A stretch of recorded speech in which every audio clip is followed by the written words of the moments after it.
प्रभ चित आवे तां कैसी पीड़, हर सेवक नाही जम पीड़।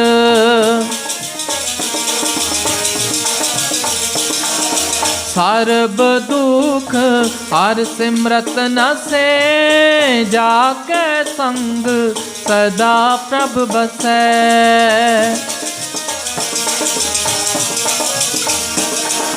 सर्ब दुख हर सिमरत नसे, जाके संग सदा प्रभ बसै, सदा प्रभ बसै। दया करो दया करो दया करो दया करो दया करो दया करो। बसो मन आए दया करो, बसो मन आए दया करो, बसो मन आए दया करो, बसो मन आए दया करो।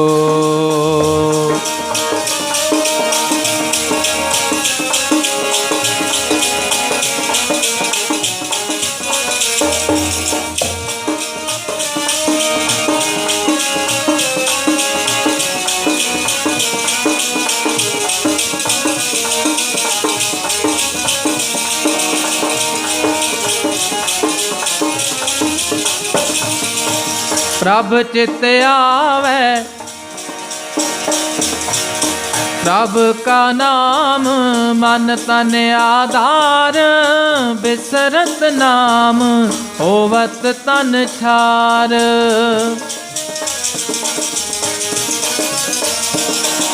प्रभ चित आए पूरन सब काज, हर बिसरत सब का मोहताज।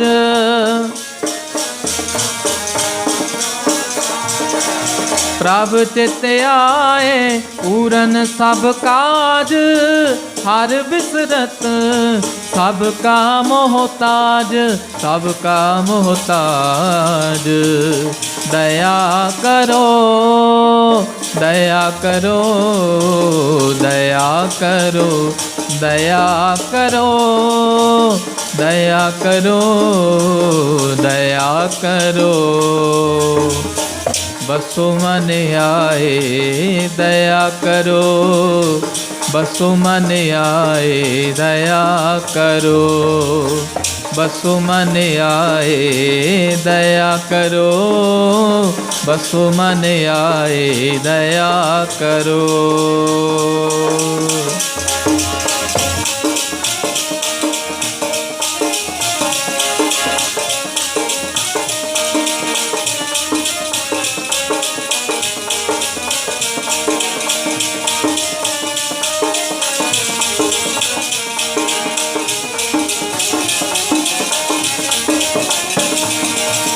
चरण कमल संग लागी प्रीत, बिसर गई सब दुर्मत रीत।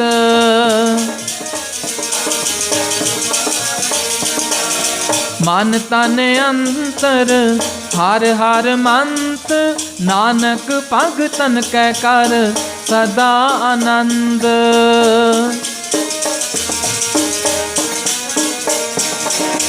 मन तन अंतर हर हर मंत, नानक पग तन कै कर सदा आनंद, सदा आनंद। दया करो दया करो दया करो दया करो दया करो दया करो। बसो मन आए दया करो, बसो मन आए दया करो, बसो मन आए दया करो, बसो मन आए दया करो। मोहे निर्गुण लीजै लड़ लाए,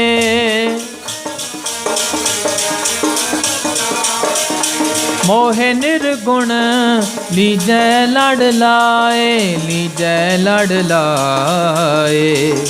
दया करो, दया करो, दया करो, दया करो, दया करो, दया करो।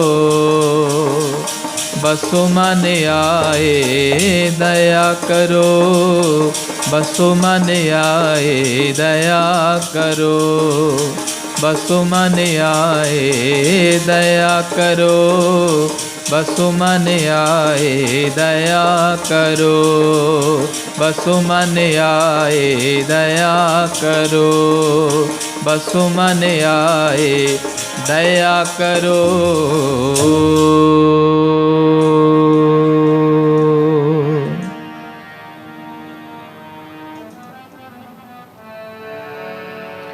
पैज भगतां दी रखदा आया, पैज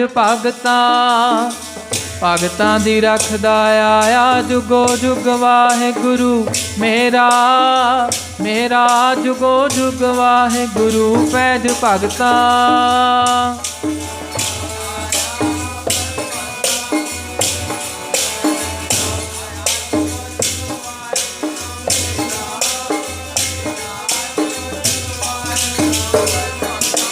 हर जुग जुग भगत उपाया। पैज रखदा आया राम राजे,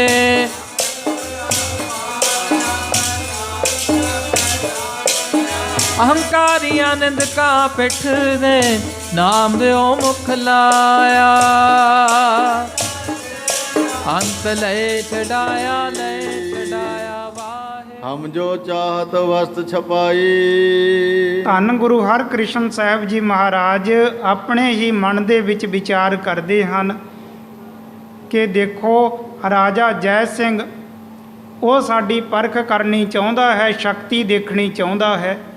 ਜਿਹੜੀ ਚੀਜ਼ ਨੂੰ ਅਸੀਂ ਛਪਾ ਕੇ ਰੱਖਣਾ ਚਾਹੁੰਦੇ ਸੀ ਨਾ, ਉਸ ਚੀਜ਼ ਨੂੰ ਜਾਣੇ ਸ਼ਕਤੀ ਨੂੰ ਰਾਜਾ ਜੈ ਸਿੰਘ ਪ੍ਰਗਟ ਕਰਨੀ ਚਾਹੁੰਦਾ ਹੈ। ਸੋਚਿਤ ਬਾਛਤ ਏਉ ਬਿਤਤਾਈ। ਔਰ ਉਹ ਚਿੱਤ ਦੇ ਵਿੱਚ ਇਸ ਚੀਜ਼ ਦੀ ਇੱਛਾ ਰੱਖਦਾ ਹੈ ਕਿ ਗੁਰੂ ਮਹਾਰਾਜ ਕੋਈ ਨਾ ਕੋਈ ਸ਼ਕਤੀ ਦਿਖਾਉਣ, ਤਾਂ ਤੇ ਮੈਂ ਬਾਦਸ਼ਾਹ ਦੇ ਪਾਸ ਜਾ ਕੇ ਦੱਸਾਂ, ਸਭਨਾਂ ਨੂੰ ਜਾ ਕੇ ਇਸ ਗੱਲ ਦਾ ਸੁਨੇਹਾ ਦੇਵਾਂ। ਪ੍ਰਭ ਕੇ ਸੰਤ ਜੋ ਲਖੇ ਭਲੀ ਨਾ।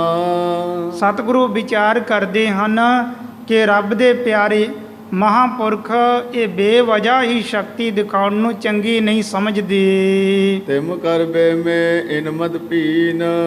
ਪਰ ਹੁਣ ਇਹਦੀ ਮਤ ਜਾਣੇ ਰਾਜਾ ਜੈ ਸਿੰਘ ਦੀ ਮਤ ਹੁਣ ਸ਼ਕਤੀਆਂ ਦੇਖਣ ਦੇ ਵਿੱਚ ਭਿੱਜੀ ਹੋਈ ਹੈ ਕਿ ਗੁਰੂ ਮਹਾਰਾਜ ਜੀ ਮੈਨੂੰ ਵੀ ਕੋਈ ਨਾ ਕੋਈ ਸ਼ਕਤੀ ਜ਼ਰੂਰ ਦਿਖਾਉਣ। ਕੁਛ ਤੇ ਕੁਛ ਕਰਤਾ ਤਰ ਚਾਓ। ਔਰ ਸ਼ਕਤੀਆਂ ਦੇ ਨਾਲ ਜੋ ਇਸ ਦੁਨੀਆ ਦੇ ਵਿੱਚ ਬਹੁਤ ਸਾਰੇ ਰਿੱਧੀਆਂ ਸਿੱਧੀਆਂ ਵਾਲੇ ਕੁਛ ਤੋਂ ਕੁਛ ਕਰਕੇ ਦਿਖਾ ਦਿੰਦੇ ਹਨ। ਅਜੋਗ ਗੱਲ ਨਾ ਹੋਣ ਵਾਲੇ ਗੱਲ ਵੀ ਕਰਕੇ ਦਿਖਾ ਦਿੰਦੇ ਹਨ। ਇਸ ਦੁਨੀਆ ਦੇ ਵਿੱਚ ਬਹੁਤ ਸਾਰੇ ਐਸੇ ਹੋਏ। ਸੋ ਜਗ ਮੇ ਦਿਖਰਾਏ ਪ੍ਰਭਾਓ। ਪਰ ਉਹਨਾਂ ਦਾ ਸ਼ਕਤੀਆਂ ਦਿਖਾਉਣ ਦਾ ਮਤਲਬ ਕੇਵਲ ਤੇ ਕੇਵਲ ਇੱਕੋ ਹੀ ਸੀ ਕਿ ਉਹ ਦੁਨੀਆ ਦੇ ਵਿੱਚ ਆਪਣਾ ਪ੍ਰਭਾਵ ਦਿਖਾਉਣਾ ਚਾਹੁੰਦੇ ਹਨ, ਦੁਨੀਆ ਦੇ ਵਿੱਚ ਆਪਣੀ ਵਡਿਆਈ ਦਿਖਾਉਣੀ ਚਾਹੁੰਦੇ ਸਨ ਅਤੇ ਸਾਰੀ ਦੁਨੀਆ ਦੇ ਉੱਪਰ ਆਪਣਾ ਪ੍ਰਭਾਵ ਪਾਉਂਦੇ ਸਨ ਸ਼ਕਤੀਆਂ ਦਿਖਾ ਕੇ। ਲੋਕਨ ਕੇ ਬਜ ਕਰਬੇ ਹੇਤ। ਔਰ ਗੁਰੂ ਪਾਤਸ਼ਾਹ ਜਾਂ ਮਹਾਂਪੁਰਖਾਂ ਨੇ ਤੇ ਦੁਨੀਆ ਦੇ ਭਲੇ ਵਾਸਤੇ ਜਿੱਥੇ ਕਿਤੇ ਲੋੜ ਪੈਂਦੀ ਉੱਥੇ ਸ਼ਕਤੀ ਤੋਂ ਕੰਮ ਲਿਆ, ਸ਼ਕਤੀ ਦਿਖਾ ਦਿੱਤੀ। ਪਰ ਆਮ ਹੀ ਜੋ ਆਪਣੀ ਹਉ ਨੂੰ ਅੱਗੇ ਰੱਖ ਕੇ ਇਹ ਸ਼ਕਤੀਆਂ ਦਿਖਾਉਂਦੇ ਸਨ, ਇਹਨਾਂ ਨੂੰ ਕਿਸੇ ਵੀ ਤਰ੍ਹਾਂ ਚੰਗਾ ਨਹੀਂ ਸਮਝਿਆ। ਇਹ ਤੇ ਕੇਵਲ ਦੁਨੀਆ ਦੇ ਵਿੱਚ ਆਪਣਾ ਪ੍ਰਭਾਵ ਦਿਖਾਉਣਾ ਚਾਹੁੰਦੇ ਸਨ। ਅਨਕ ਕਾਤ ਰਚ ਧਨ ਹਰ ਲੇਤ। ਔਰ ਆਮ ਵਿਅਰਥ ਹੀ ਸ਼ਕਤੀਆਂ ਦਿਖਾਉਣ ਵਾਲੇ, ਬੇਵਜ੍ਹਾ ਸ਼ਕਤੀਆਂ ਦਿਖਾਉਣ ਵਾਲਿਆਂ ਦਾ ਮਤਲਬ ਇਹੀ ਹੁੰਦਾ ਸੀ ਕਿ ਦੁਨੀਆ ਦੇ ਵਿੱਚ ਸਾਡੀ ਜੈ ਜੈਕਾਰ ਹੋਵੇ। ਦੂਸਰੀ ਗੱਲ, ਜਾਂ ਸ਼ਕਤੀਆਂ ਦਿਖਾ ਕੇ ਲੋਕਾਂ ਨੂੰ ਠੱਗਣਾ ਚਾਹੁੰਦੇ ਸਨ, ਲੋਕਾਂ ਦੇ ਪਾਸੋਂ ਧਨ ਦੌਲਤ ਲੁੱਟ ਲੈਂਦੇ ਸਨ। ਅਸ ਅਜਮਤ ਵਾਨਨ ਬਿਰਮਾਏ। ਤੇ ਸਤਿਗੁਰੂ ਧੰਨ ਗੁਰੂ ਹਰਕ੍ਰਿਸ਼ਨ ਸਾਹਿਬ ਜੀ ਮਹਾਰਾਜ ਵਿਚਾਰ ਕਰਦੇ ਹਨ ਕਿ ਇਸ ਤਰ੍ਹਾਂ ਦੇ ਬੇਵਜ੍ਹਾ ਸ਼ਕਤੀਆਂ ਦਿਖਾਉਣ ਵਾਲਿਆਂ ਨੇ ਤੇ ਦੁਨੀਆ ਨੂੰ ਬੜੇ ਭਰਮਾ ਦਿੱਤਾ ਹੈ, ਬੜੇ ਭਰਮਾਂ ਦੇ ਵਿੱਚ ਪਾਇਆ ਹੋਇਆ ਹੈ। ਨੇ ਪਰਲੋ ਗਤੀ ਲਖ ਪਾਏ। ਔਰ ਉਹ ਜੋ ਬੇਵਜ੍ਹਾ ਸ਼ਕਤੀਆਂ ਦਿਖਾਉਂਦੇ ਹਨ, ਜਿਨ੍ਹਾਂ ਦਾ ਮਨ ਸ਼ਕਤੀਆਂ ਦੇ ਵਿੱਚ ਰਚਿਆ ਹੋਇਆ ਹੈ, ਤੇ ਉਹ ਤੇ ਪਰਲੋਕ ਦੇ ਵਿੱਚ ਕਦੇ ਵੀ ਸ਼ੁਭ ਗਤੀ ਨੂੰ ਪ੍ਰਾਪਤ ਨਹੀਂ ਕਰ ਸਕਦੇ। ਭਾਵ ਉਹਨਾਂ ਦਾ ਕਲਿਆਣ ਨਹੀਂ ਹੁੰਦਾ, ਕਿਉਂਕਿ ਸ਼ਕਤੀਆਂ ਇਹ ਬਹੁਤ ਸਾਰੇ ਤਪ ਆਦਿ ਕਰਕੇ ਸਰੀਰ ਨੂੰ ਕਸ਼ਟ ਦੇ ਕੇ ਜੋ ਤਪ ਕਰਦੇ ਹਨ, ਉਹਨਾਂ ਨੂੰ ਵੀ ਪ੍ਰਾਪਤ ਹੋ ਜਾਂਦੀਆਂ ਹਨ। ਗੁਰੂ ਤੋਂ ਬਿਨਾਂ ਕਦੇ ਕਿਸੇ ਦੀ ਗਤੀ ਨਹੀਂ ਹੋਈ, ਪਰ ਸ਼ਕਤੀਆਂ ਗੁਰੂ ਤੋਂ ਬਿਨਾਂ ਹੀ ਹੈ ਜਿਹੜੇ ਉਹ ਵੀ ਤਪ ਆਦਿ ਕਰਦੇ ਹਨ ਨਾ, ਉਹਨਾਂ ਨੂੰ ਵੀ ਪ੍ਰਾਪਤ ਹੋ ਜਾਂਦੀਆਂ ਹਨ। ਪ੍ਰਾਣਾਯਾਮ ਆਦਿ ਕਰਕੇ ਸਿੱਧਾਂ ਆਦਿ ਨੇ ਬੜੀਆਂ ਸ਼ਕਤੀਆਂ ਪ੍ਰਾਪਤ ਕੀਤੀਆਂ, ਤੇ ਇਸ ਤਰ੍ਹਾਂ ਦੀਆਂ ਸ਼ਕਤੀਆਂ ਜੋ ਨਾਮ ਦੇ ਰਸ ਤੋਂ, ਗੁਰਬਾਣੀ ਦੇ ਰਸ ਤੋਂ, ਆਤਮਿਕ ਆਨੰਦ ਤੋਂ ਵਾਂਝੀਆਂ ਹਨ ਨਾ, ਆਤਮਿਕ ਆਨੰਦ ਤੋਂ ਬਿਨਾਂ ਹਨ, ਉਹ ਸ਼ਕਤੀਆਂ ਕਦੇ ਵੀ ਇਸ ਦੀ ਗਤੀ, ਸ਼ੁਭ ਗਤੀ ਜਾਂ ਇਸ ਦਾ ਭਲਾ ਨਹੀਂ ਕਰ ਸਕਦੀਆਂ। ਦੋਨੋਂ ਭੂਲਤ ਹੈ ਪ੍ਰਭ ਪੰਥਾ। ਫਿਰ ਸਤਿਗੁਰੂ ਵਿਚਾਰ ਕਰਦੇ ਹਨ ਕਿ ਦੋਨੇ ਹੀ ਰੱਬ ਦੇ ਰਾਹ ਤੋਂ ਭਟਕ ਜਾਂਦੇ ਹਨ, ਭੁੱਲ ਜਾਂਦੇ ਹਨ। ਇਹ ਦੋਨੇ ਕੌਣ ਹਨ? ਇੱਕ ਤੇ ਸ਼ਕਤੀਆਂ ਦਿਖਾਉਣ ਵਾਲਾ, ਜੋ ਬੇਵਜ੍ਹਾ ਕਰਾਮਾਤਾਂ ਦਿਖਾਉਂਦਾ ਹੈ, ਸ਼ਕਤੀਆਂ ਦਿਖਾਉਂਦਾ ਹੈ, ਆਪਣੇ ਪ੍ਰਭਾਵ ਜਾਂ ਦੁਨੀਆ ਨੂੰ ਠੱਗਣ ਦੇ ਵਾਸਤੇ ਸ਼ਕਤੀਆਂ ਦਿਖਾਉਂਦਾ ਹੈ, ਉਹ ਵੀ ਰੱਬ ਦੇ ਰਾਹ ਤੋਂ ਭਟਕ ਜਾਂਦਾ ਹੈ। ਦੂਸਰਾ ਸ਼ਕਤੀਆਂ ਦੇਖਣ ਵਾਲਾ ਵੀ, ਜਿਸ ਦੇ ਮਨ ਦੇ ਵਿੱਚ ਇਹ ਇੱਛਾ ਹੈ ਕਿ ਮੈਨੂੰ ਆਹ ਮਹਾਂਪੁਰਸ਼ਾਂ ਤੋਂ ਜਾਂ ਗੁਰੂ ਪੀਰਾਂ ਤੋਂ ਆਹ ਸ਼ਕਤੀਆਂ ਦੇਖਣੀਆਂ ਨਸੀਬ ਹੋ ਜਾਣ, ਆਹ ਸ਼ਕਤੀਆਂ ਦੇਖਾਂ ਮੈਂ, ਜਿਨ੍ਹਾਂ ਦਾ ਮਨ ਕੇਵਲ ਤੇ ਕੇਵਲ ਸ਼ਕਤੀਆਂ ਦੇ ਵਿੱਚ ਹੀ ਉਲਝਿਆ ਹੈ ਨਾ, ਕਰਾਮਾਤਾਂ ਦੇ ਵਿੱਚ, ਰਿੱਧੀਆਂ ਸਿੱਧੀਆਂ ਦੇ ਵਿੱਚ ਹੀ ਉਲਝਿਆ ਹੋਇਆ ਹੈ, ਉਹ ਵੀ ਭਟਕ ਜਾਂਦੇ ਹਨ। ਇੱਕ ਤੇ ਸ਼ਕਤੀਆਂ ਦਿਖਾਉਣ ਵਾਲਾ, ਦੂਸਰਾ ਜਿਹੜਾ ਸ਼ਕਤੀਆਂ ਦੇਖਣ ਦਾ ਹੀ ਚਾਹਵਾਨ ਹੈ, ਉਹ ਵੀ ਰੱਬ ਦੇ ਰਾਹ ਤੋਂ ਭਟਕ ਜਾਂਦਾ ਹੈ, ਭੁੱਲ ਜਾਂਦਾ ਹੈ। ਜੋ ਉਪਦੇਸ਼ਕ ਅਰਲੇ ਸੰਥਾ। ਔਰ ਜਿਹੜਾ ਉਪਦੇਸ਼ ਦੇਣ ਵਾਲਾ ਹੈ, ਕੇਵਲ ਹੀ ਕਰਾਮਾਤਾਂ ਆਦਿ ਦੇ ਨਾਲ ਦੁਨੀਆ ਨੂੰ ਆਪਣਾ ਪ੍ਰਭਾਵ ਪਾ ਕੇ, ਤੇ ਦੂਸਰਾ ਜੋ ਉਹਨਾਂ ਦੀ ਸਿੱਖਿਆ ਲੈਣ ਵਾਲਾ ਹੈ, ਇਹ ਦੋਨੇ ਹੀ ਸ਼ੁਭ ਗਤੀ ਨੂੰ ਪ੍ਰਾਪਤ ਨਹੀਂ ਹੁੰਦੇ। ਸਤਿਗੁਰ ਕੇ ਕਰ ਨੈ ਨੀਕੀ। ਧੰਨ ਗੁਰੂ ਹਰਿਕ੍ਰਿਸ਼ਨ ਸਾਹਿਬ ਜੀ ਮਹਾਰਾਜ ਵਿਚਾਰਦੇ ਹਨ ਕਿ ਗੁਰੂ ਘਰ ਦੇ ਵਿੱਚ ਤੇ ਬੇਵਜ੍ਹਾ ਸ਼ਕਤੀ ਦਿਖਾਉਣ ਨੂੰ, ਕਰਾਮਾਤ ਨੂੰ ਕਹਿਰ ਮੰਨਿਆ ਹੈ। ਜਿਸ ਤੇ ਹੋਏ ਕਲਿਆਣ ਨਾ ਜੀ ਕੀ। ਜਿਸ ਤੋਂ ਜੀਵ ਦੀ ਕਲਿਆਣ ਨਹੀਂ ਹੁੰਦੀ, ਭਲਾ ਨਹੀਂ ਹੁੰਦਾ। ਤਾਂ ਇਸ ਤਰ੍ਹਾਂ ਦੀ ਵਿਚਾਰ ਧੰਨ ਗੁਰੂ ਨਾਨਕ ਦੇਵ ਜੀ ਮਹਾਰਾਜ ਆਪਣੇ ਹਿਰਦੇ ਦੇ ਵਿੱਚ ਵੀ ਇੱਕ ਟਾਈਮ ਵਿਚਾਰ ਕਰਦੇ ਸਨ। ਧੰਨ ਗੁਰੂ ਨਾਨਕ ਦੇਵ ਜੀ ਮਹਾਰਾਜ ਜੀਆਂ ਨੇ ਵੀ ਇਸੇ ਤਰ੍ਹਾਂ ਦੀ ਵਿਚਾਰ ਕੀਤੀ ਸੀ ਕਿ ਇਸ ਦੁਨੀਆ ਦੇ ਵਿੱਚ ਜੋ ਸੱਤ ਦਾ ਉਪਦੇਸ਼ ਦੇਣ ਦੇ ਵਾਸਤੇ ਉਸ ਵਾਹਿਗੁਰੂ ਨੇ ਮਨੁੱਖਾ ਸਰੀਰ ਧਾਰਨ ਕੀਤਾ, ਜਾਣੇ ਧੰਨ ਗੁਰੂ ਨਾਨਕ ਦੇਵ ਜੀ ਮਹਾਰਾਜ ਜੀਆਂ ਦੇ ਰੂਪ ਦੇ ਵਿੱਚ ਆਏ। ਤੇ ਸਤਿਗੁਰੂ ਇਹ ਵਿਚਾਰ ਕਰਦੇ ਸਨ ਕਿ ਅਸੀਂ ਦੁਨੀਆ 'ਤੇ ਸੱਤ ਦਾ ਉਪਦੇਸ਼ ਦੇਣਾ ਹੈ, ਪਰ ਦੁਨੀਆ ਦੇ ਵਿੱਚ ਬਹੁਤ ਸਾਰੇ ਐਸੇ ਵੀ ਹਨ ਜਿਨ੍ਹਾਂ ਦੇ ਪਾਸ ਕਰਾਮਾਤ ਸ਼ਕਤੀਆਂ ਆਦਿ ਹਨ, ਪਰ ਉਹ ਸ਼ਕਤੀਆਂ ਤੋਂ ਉਲਟ ਪ੍ਰਭਾਵ ਪਾ ਕੇ ਦੁਨੀਆ 'ਤੇ ਔਰ ਦੁਨੀਆ ਨੂੰ ਰੱਬ ਦੇ ਰਾਹ ਤੋਂ ਭਟਕਾ ਰਹੇ ਹਨ। ਉਹ ਆਪ ਵੀ ਰੱਬ ਦੇ ਰਾਹ ਤੋਂ ਭਟਕੇ ਹੋਏ ਹਨ, ਔਰ ਦੂਸਰਿਆਂ ਨੂੰ ਸ਼ਕਤੀਆਂ ਦਿਖਾ ਕੇ ਕੇਵਲ ਤੇ ਕੇਵਲ ਆਪਣੇ ਨਾਲ ਜੋੜਦੇ ਹਨ। ਧੰਨ ਗੁਰੂ ਨਾਨਕ ਦੇਵ ਜੀ ਮਹਾਰਾਜ ਜੀਆਂ ਨੇ ਵੀ ਇਹ ਵਿਚਾਰ ਕੀਤੀ। ਤਾਂ ਉਸ ਸਮੇਂ ਸਤਿਗੁਰੂ ਵਿਚਾਰਦੇ ਹਨ ਕਿ ਸਭ ਤੋਂ ਵੱਧ, ਸਭ ਤੋਂ ਜ਼ਿਆਦਾ ਸ਼ਕਤੀਆਂ ਕਿੱਥੇ ਦਿਖਾਈਆਂ ਜਾਂਦੀਆਂ ਹਨ।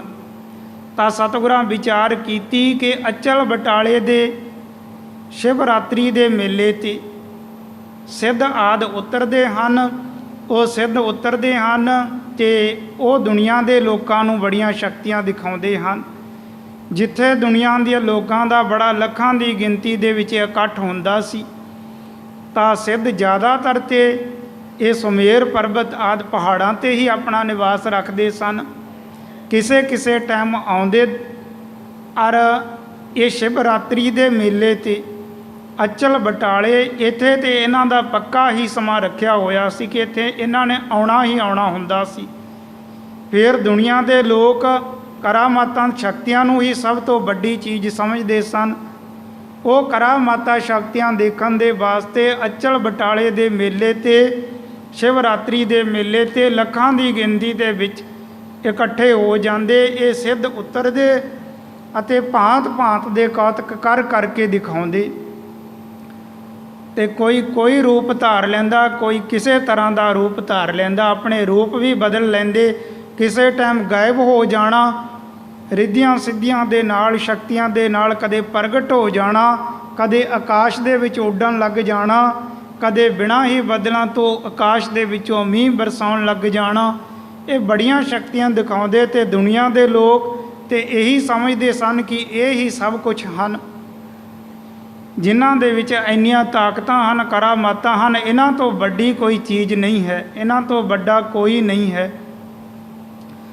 ਤਾਂ ਧੰਨ ਗੁਰੂ ਨਾਨਕ ਦੇਵ ਜੀ ਮਹਾਰਾਜ ਜੀਆਂ ਨੇ ਵਿਚਾਰ ਕੀਤੀ ਕਿ ਅਚਲ ਬਟਾਲੇ ਸ਼ਿਵਰਾਤਰੀ ਦੇ ਮੇਲੇ ਤੇ ਪਹੁੰਚੀਏ, ਔਰ ਉਸ ਸਥਾਨ ਤੇ ਦੁਨੀਆ ਦੇ ਲੋਕਾਂ ਨੂੰ ਵੀ ਰੱਬ ਦੇ ਰਾਹ ਤੇ ਤੋਰੀਏ, ਔਰ ਸੱਚ ਦੇ ਨਾਲ ਜੋੜੀਏ, ਔਰ ਸਿੱਧਾਂ ਨੂੰ ਵੀ ਇਸ ਗੱਲ ਤੋਂ ਜਾਣੂ ਕਰਾਈਏ ਕਿ ਕੇਵਲ ਤੇ ਕੇਵਲ ਸ਼ਕਤੀਆਂ ਦਿਖਾਉਣ ਦੇ ਨਾਲ ਪਰਮ ਪਦਵੀ ਦੀ ਪ੍ਰਾਪਤੀ ਨਹੀਂ ਹੁੰਦੀ।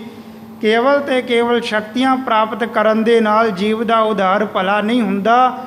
ਇਹ ਤੇ ਜਿੰਨਾ ਚਿਰ ਸਰੀਰ ਹੈ ਨਾ, ਇੰਨਾ ਚਿਰ ਇਹ ਸ਼ਕਤੀਆਂ ਕੰਮ ਕਰਦੀਆਂ ਹਨ, ਤੇ ਉਹਨਾਂ ਨੂੰ ਵੀ ਸ਼ੁਭ ਉਪਦੇਸ਼ ਦੇ ਕੇ ਰੱਬ ਦੇ ਰਾਹ ਤੇ ਤੋਰੀਏ। ਤਾਂ ਧੰਨ ਗੁਰੂ ਨਾਨਕ ਦੇਵ ਜੀ ਮਹਾਰਾਜ ਅਚਲ ਬਟਾਲੇ ਸ਼ਿਵਰਾਤਰੀ ਦੇ ਮੇਲੇ ਤੇ ਪਹੁੰਚ ਜਾਂਦੇ ਹਨ। ਜੋ ਵਿਚਾਰ ਭਾਈ ਸਾਹਿਬ ਭਾਈ ਗੁਰਦਾਸ ਜੀ ਆਪਣੀਆਂ 12 ਦੇ ਵਿੱਚ ਅੰਕਿਤ ਕਰਦੇ ਹਨ।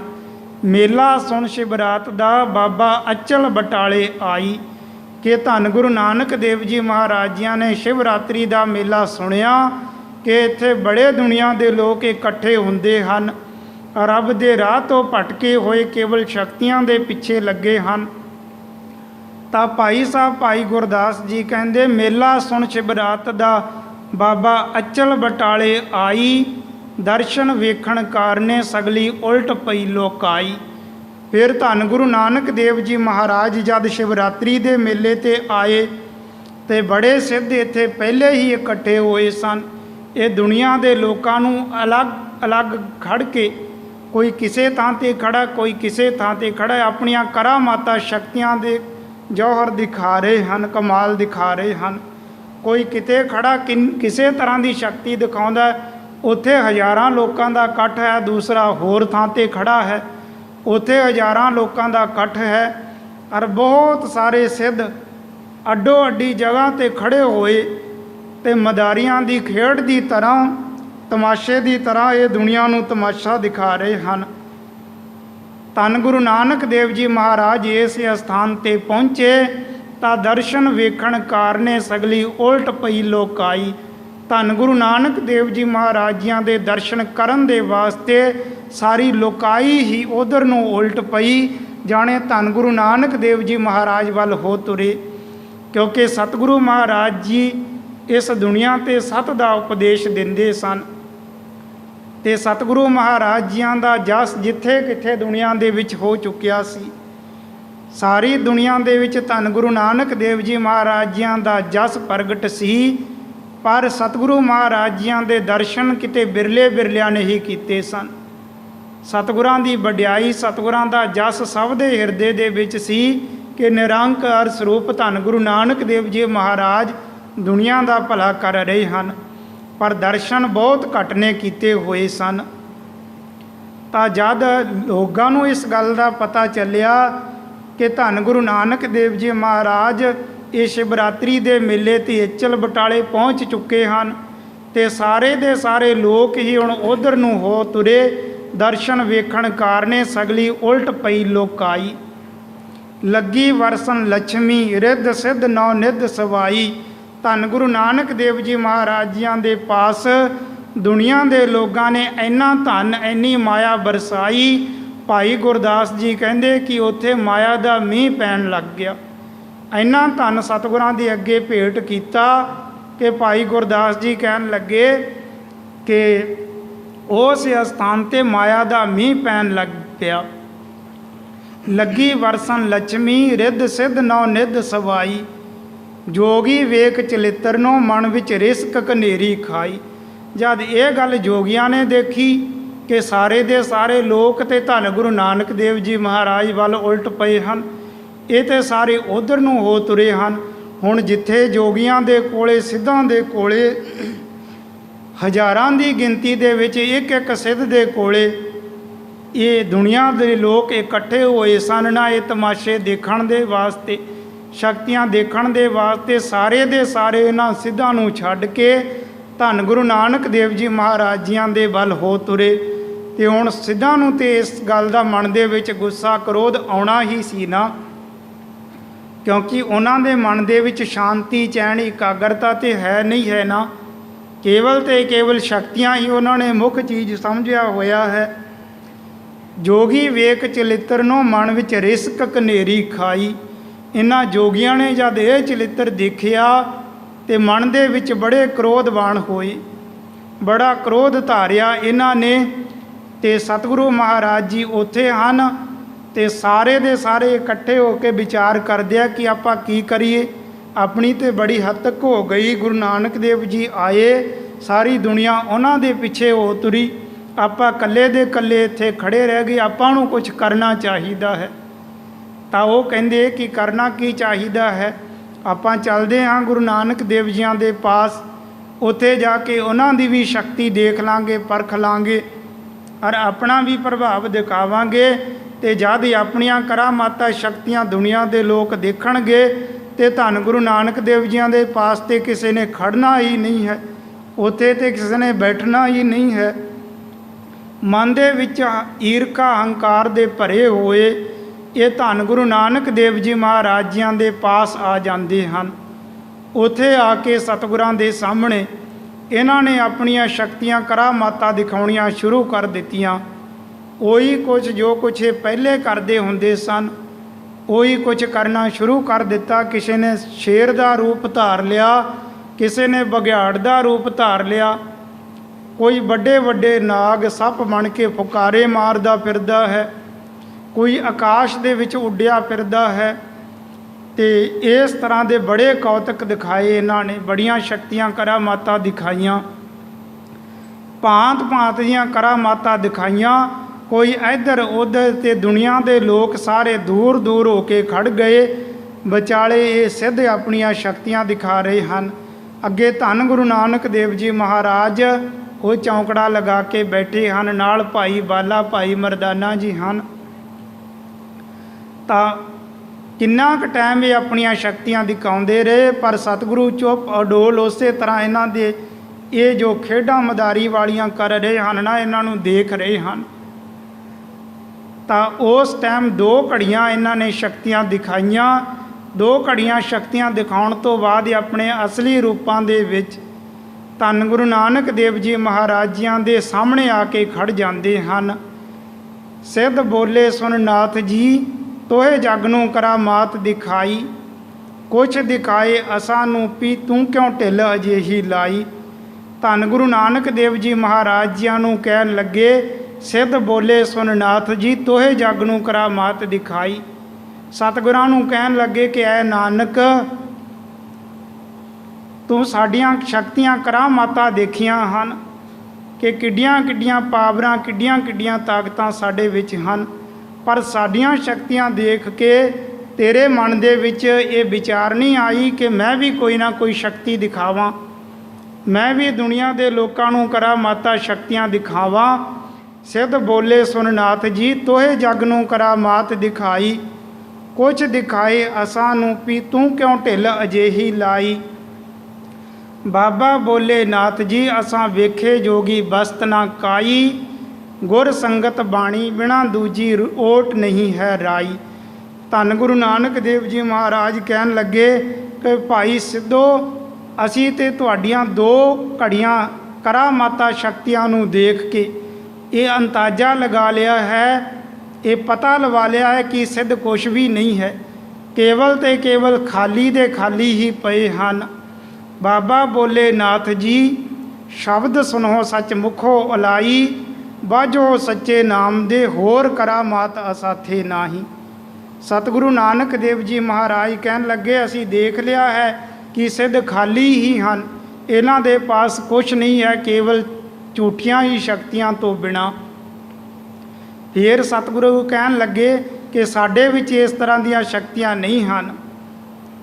ਬਾਬਾ ਬੋਲੇ, ਨਾਥ ਜੀ ਸ਼ਬਦ ਸੁਣੋ ਸੱਚ ਮੁਖ ਹੋ ਅਲਾਈ, ਬਾਝੋ ਸੱਚੇ ਨਾਮ ਦੇ ਹੋਰ ਕਰਾਮਾਤ ਅਸਾਥੇ ਨਾਹੀ। ਸਾਡੇ ਵਿੱਚ ਤੇ ਕੇਵਲ ਨਾਮ ਹੈ, ਨਾਮ ਦੇ ਨਾਲ ਪ੍ਰੀਤੀ ਜੁੜੀ ਹੋਈ ਹੈ। ਨਾਮ ਤੋਂ ਬਿਨਾਂ ਹੋਰ ਸਾਡੇ ਪਾਸ ਕੋਈ ਕਰਾਮਾਤ ਸ਼ਕਤੀਆਂ ਨਹੀਂ ਹਨ। ਤੇ ਜਦ ਇਸ ਤਰ੍ਹਾਂ ਦੀ ਵਿਚਾਰ ਹੋਈ, ਉਹ ਕਹਿਣ ਲੱਗੇ ਨਹੀਂ, ਗੁਰੂ ਨਾਨਕ ਜੀ ਨੇ ਜਿੱਥੇ ਕਿਤੇ ਸ਼ਕਤੀਆਂ ਦਿਖਾਈਆਂ ਹਨ, ਸਾਡੇ ਪਾਸ ਇਸ ਤਰ੍ਹਾਂ ਕਹਿ ਰਹੇ ਹਨ ਕਿ ਸਾਡੇ ਕੋਲ ਕੋਈ ਵੀ ਤਾਕਤ ਕਰਾਮਾਤ ਨਹੀਂ ਹੈ, ਕੋਈ ਵੀ ਸ਼ਕਤੀ ਨਹੀਂ ਹੈ। ਤਾਂ ਜਿਸ ਕਾਰਜ ਦੇ ਲਈ ਧੰਨ ਗੁਰੂ ਨਾਨਕ ਦੇਵ ਜੀ ਮਹਾਰਾਜ ਇੱਥੇ ਪਹੁੰਚੇ ਸਨ ਨਾ, ਭਾਵੇਂ ਇੱਥੇ ਹੋਰ ਵੀ ਬਹੁਤ ਸਾਰੀਆਂ ਗੱਲਾਂ ਹੋਈਆਂ, ਬਹੁਤ ਸਾਰੀਆਂ ਕਰਾਮਾਤ ਸ਼ਕਤੀਆਂ ਦੀਆਂ ਵਿਚਾਰਾਂ ਚੱਲੀਆਂ, ਪਰ ਆਖਰਕਾਰ ਧੰਨ ਗੁਰੂ ਨਾਨਕ ਦੇਵ ਜੀ ਮਹਾਰਾਜ ਜੀਆਂ ਨੇ ਇਹਨਾਂ ਸਿੱਧਾਂ ਨੂੰ ਵੀ ਉਪਦੇਸ਼ ਦਿੱਤਾ। ਸਤਿਗੁਰੂ ਕਹਿਣ ਲੱਗੇ, ਉਹ ਸਿੱਧੋ, ਤੁਸੀਂ ਦੁਨੀਆ ਨੂੰ ਸ਼ਕਤੀਆਂ ਦਿਖਾ ਕੇ ਗੁੰਮਰਾਹ ਕਰ ਰਹੇ ਹੋ, ਆਪਣੇ ਨਾਲ ਜੋੜ ਰਹੇ ਹੋ। ਰੱਬ ਦੇ ਰਾਹ ਤੋਂ ਆਪ ਵੀ ਭਟਕੇ ਹੋਏ ਹੋ ਤੇ ਦੁਨੀਆ ਦੇ ਲੋਕਾਂ ਨੂੰ ਵੀ ਭਟਕਾ ਰਹੇ ਹੋ। ਤੁਸੀਂ ਕੇਵਲ ਤੇ ਕੇਵਲ ਸ਼ਕਤੀਆਂ ਨੂੰ ਹੀ ਸਭ ਤੋਂ ਵੱਡੀ ਚੀਜ਼ ਸਮਝਦੇ ਹੋ, ਪਰ ਸ਼ਕਤੀਆਂ ਹਾਸਲ ਕਰ ਲੈਣਾ ਪਰਮ ਪਦਵੀ ਨੂੰ ਪ੍ਰਾਪਤ ਕਰਨਾ ਨਹੀਂ ਹੈ। ਕੇਵਲ ਤੇ ਕੇਵਲ ਸ਼ਕਤੀਆਂ ਦੇ ਨਾਲ ਜੀਵ ਦੀ ਗਤੀ ਨਹੀਂ ਹੁੰਦੀ, ਔਰ ਲੋਕ ਦੇ ਵਿੱਚ ਸ਼ੁਭ ਗਤੀ ਨਹੀਂ ਹੁੰਦੀ, ਉਹਨਾਂ ਦਾ ਉਦਾਰ ਨਹੀਂ ਹੁੰਦਾ। ਫਿਰ ਜਿਹੜੇ ਸ਼ਕਤੀਆਂ ਦੇਖਣ ਵਾਲੇ ਹਨ, ਜਿਨ੍ਹਾਂ ਦੇ ਹਿਰਦੇ ਦੇ ਵਿੱਚ ਸ਼ਕਤੀਆਂ ਦੇਖਣ ਦੀ ਹੀ ਇੱਛਾ ਹੈ, ਇਹ ਵੀ ਸ਼ਕਤੀਆਂ ਦੇ ਨਾਲ ਜੁੜੇ ਹੋਏ, ਇਹਨਾਂ ਦਾ ਵੀ ਕਿਸੇ ਤਰ੍ਹਾਂ ਭਲਾ ਨਹੀਂ ਹੋਣਾ। ਤਾਂ ਤੇ ਸੱਤ ਦੇ ਰਸਤੇ 'ਤੇ ਚੱਲੋ, ਉਸ ਵਾਹਿਗੁਰੂ ਪਰਮੇਸ਼ਵਰ ਦਾ ਸਿਮਰਨ ਕਰਕੇ ਨਾਮ ਬਾਣੀ ਦਾ ਰਸ ਆਨੰਦ ਮਾਣਨਾ ਕਰੋ। ਧੰਨ ਧੰਨ ਸੰਤ ਬਾਬਾ ਈਸਰ ਸਿੰਘ ਜੀ ਮਹਾਰਾਜ ਜੀਆਂ ਦੇ ਵੀ ਇਸ ਤਰ੍ਹਾਂ ਦੇ ਬਚਨ ਹਨ ਕਿ ਜੋ ਵੀ ਜਗਿਆਸੂ ਰੱਬ ਦੀ ਬੰਦਗੀ ਕਰਦਾ ਹੈ, ਭਜਨ ਕਰਦਾ ਹੈ ਨਾ, ਭਜਨ ਕਰਦੇ ਕਰਦੇ ਉਸ ਨੂੰ ਦੋ ਚੀਜ਼ਾਂ ਪ੍ਰਾਪਤ ਹੁੰਦੀਆਂ ਹਨ, ਇੱਕ ਤੇ ਸ਼ਕਤੀ ਔਰ ਦੂਸਰਾ ਨਾਮ ਬਾਣੀ ਦਾ ਰਸ ਆਨੰਦ।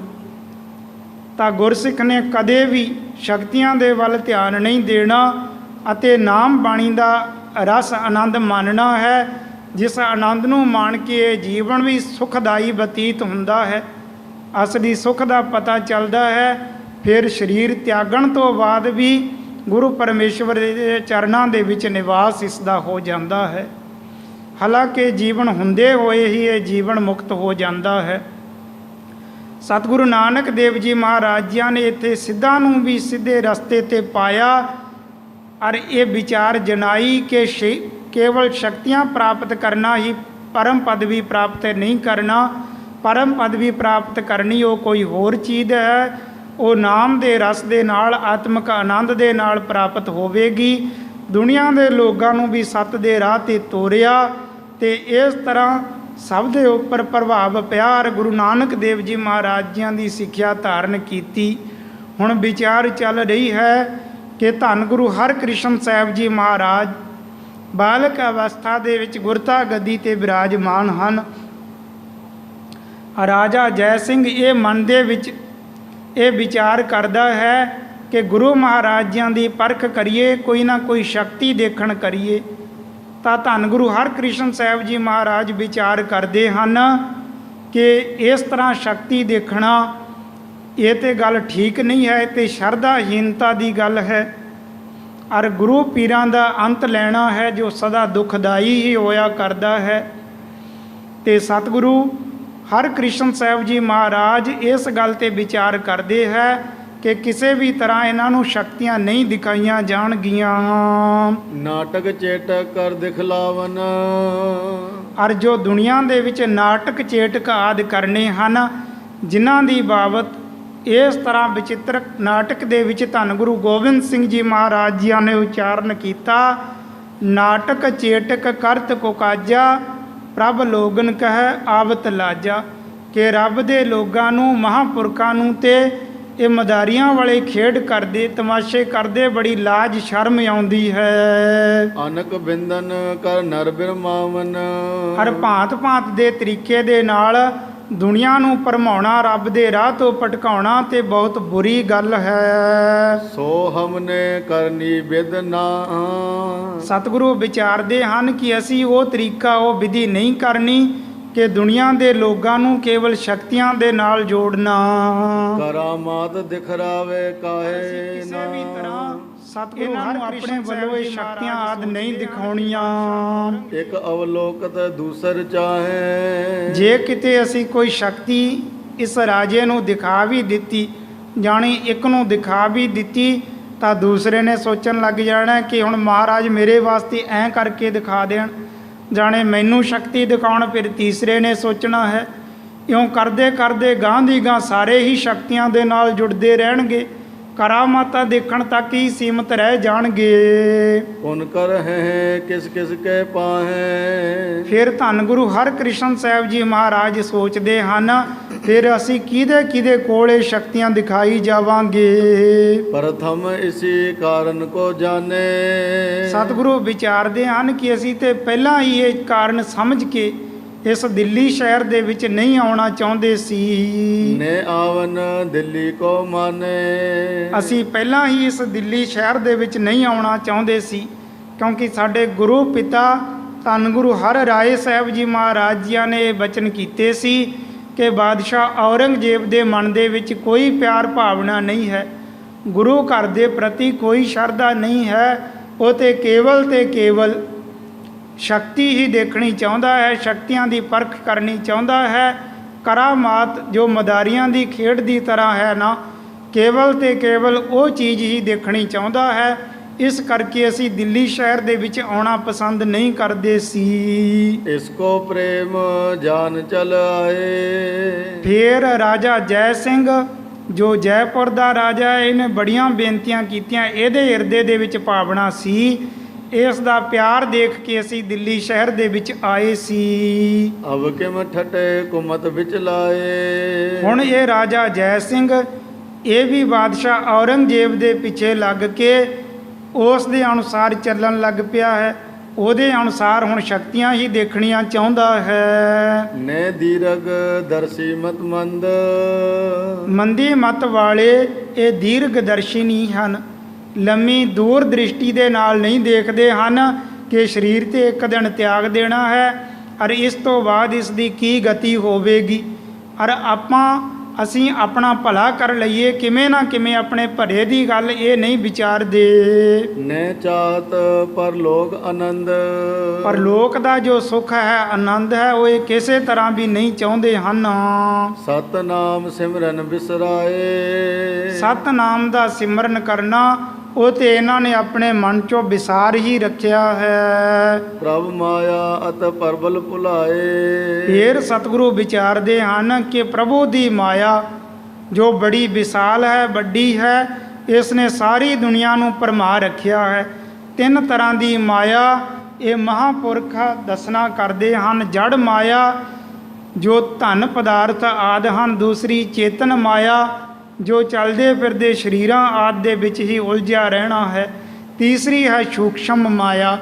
ਜੋ ਸੂਖਸ਼ਮ ਮਾਇਆ ਹੈ ਇਹ ਰਿੱਧੀਆਂ ਸਿੱਧੀਆਂ ਆਦਿ ਨੂੰ ਹੀ ਕਿਹਾ ਗਿਆ ਹੈ।